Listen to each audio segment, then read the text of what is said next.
मित्रो, लातूर शहर महानगरपालिकेचा आता निवडणुकीचं बिगुल वाजलेलं आहे आणि अवघ्या 15 तारखेला या ठिकाणी मतदान आहे. मित्रो, मराठवाड्याची शैक्षणिक, सामाजिक आणि सांस्कृतिक कला असलेलं शहर म्हणजे लातूर शहर आहे. त्या लातूर शहराच्या माध्यमातून आपल्याला काही विकास कामं कोणी अपेक्षित होती, परंतु ही कामं झाली नाहीत आणि भारतीय जनता पार्टी येणाऱ्या काळामध्ये ते कामं करण्याचं स्वप्न तुम्हाला दाखवत आहे आणि ते करण्याचं काम आज भारतीय जनता पार्टीच्या माध्यमातून होणार आहे.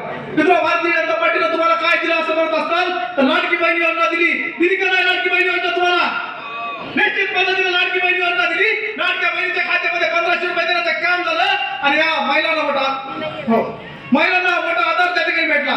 मित्रो, मी ज्या अधिकचा वेळ न घेता या ठिकाणी अटल बिहारी वाजपेयी असं म्हणले होते, अंधेरा हटेगा, सूरज निकलेगा और कमल खिलेगा.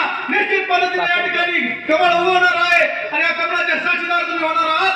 मित्रो, भारतीय जनता पार्टीच्या माध्यमातून अनेक योजना तुम्हाला देण्यात आल्या. घरकुलाची योजना असेल, शेतकऱ्याच्या कृषी सन्मान योजना असेल, अशा अनेक योजना तुम्हाला देण्यात आल्या. मित्रो, एवढंच नाही तर विविध समाजातील घटकांना न्याय मिळावा यासाठी महात्मा बसवेश्वर आर्थिक विकास महामंडळ असेल, अशा महापुरुषाच्या नावाने अनेक महामंडळ सुरू करण्यात आली आणि सर्व समाजाला न्याय देण्याचं काम या ठिकाणी झालेलं आहे. मी अधिकचा वेळ घेणार नाही, मान्यवर आलेले आहे. एवढंच बोलून माझे 2 शब्द संपवतो. जय हिंद, जय महाराष्ट्र. त्या ठिकाणी